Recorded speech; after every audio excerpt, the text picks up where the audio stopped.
If it's louder than usual in your neck of the woods, there's a reason for that. It's spring migration season, and billions of birds are migrating north, and their calls are filling the air. 207's Beth McAvoy went out with bird whisperer Dan Gardoqui to find what Mainers can do to help birds this time of year.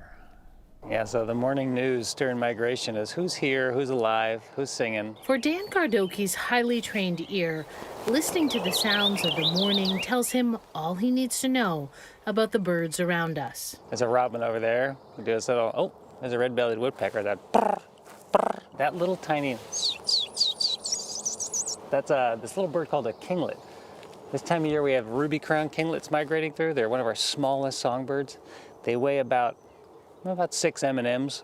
For tiny birds, a powerful voice makes them more likely to be heard than seen. If you just stand really still in like a little shrubby place like this, you might get one singing near you, but they tend to be tiny and up high. Most of the birds we're hearing have migrated here, some traveling great distances. There's a jay, that keh, or blue jay. That's a pine warbler. Right there. So this time of year, we have these cool little birds that come and breed here called warblers. They're super colorful. They live down in Central and South America, most of them during the winter, and then they come up here to make babies. Oh, goldfinches zipping over. There's a cardinal at distance.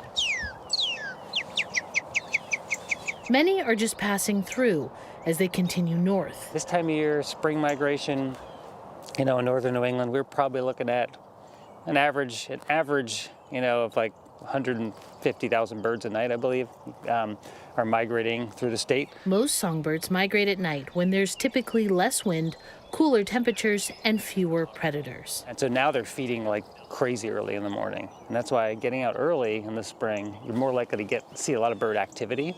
Because after they feed, then they're going to rest, they're going to preen, take care of their feathers, all that kind of stuff, because they're going to probably fly again tonight. And some of these birds will do this night after night after night after night and go, some of them thousands of miles, some hundreds, depending on where they started. Dan is showing me around the grounds at Clay Hill Farm in Cape Nettic, where there are over 100 tree houses. There's a lot of intention behind this spot. There's water, there's food, there's shelter, there's native plants. And this is why it was the first ever wildlife certified restaurant, I think, in the U.S. In 1991, we were certified as a wildlife habitat and a bird sanctuary. And so the land care was always a really important part of our passion here. We have birders all the time. They come and they park and they can walk the nature trails or they can sit out on the benches. I think as we think about our appreciation and excitement for birds and how to I think about it as like sharing space because they're our wild neighbors, right? One way Mainers can help birds and other populations is by planting native plants. Another is to get a little lazy. For instance, in the month of May, there's this big effort called Mow May, where it's like, just go easy on the lawn for a month. Let it grow, let it get taller. It'll be better for water conservation. It's better for habitat for insects and vertebrates, things that are still slow and getting going in the spring.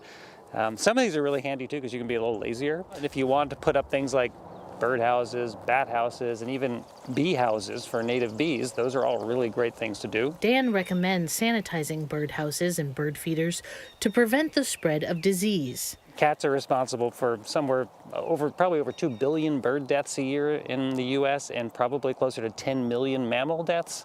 And I know it's really easy to be like, oh, that's not my cat, but you can't help it. Cats are really good at killing things. They have those instincts. They're going to do it. And that makes a big difference. So if you have cats, please keep them inside because that's going to help a lot of our wildlife be able to survive here. They can't compete with a well-fed, well-rested cat. If you're thinking about having tree work done, I encourage you to just hold off until the fall. A lot of the birds that end up getting hurt and brought into wildlife rehabilitation centers are because, we're clearing trees, clearing limbs, things like that in the spring and summer. If you don't have to disturb these nests this time of year, please don't. Spring migration in Maine got underway in early February and continues until the end of May. For Dan, this time of year is magical. So if you imagine that there's this kind of wave of sound and music that's starting and then getting louder and louder in the morning. That wave is constantly moving around the planet with the growing light. So it's kind of just amazing for me to think about that, basically, especially during the spring season. But as birds are breeding, there's this beautiful chorus of song that's just slowly moving by the beginning of the day all around the globe. And it's cool to catch that. If you've never done it, if you're up anyway, say you can't sleep or something, go outside a good hour before sunrise and just listen. It's pretty remarkable.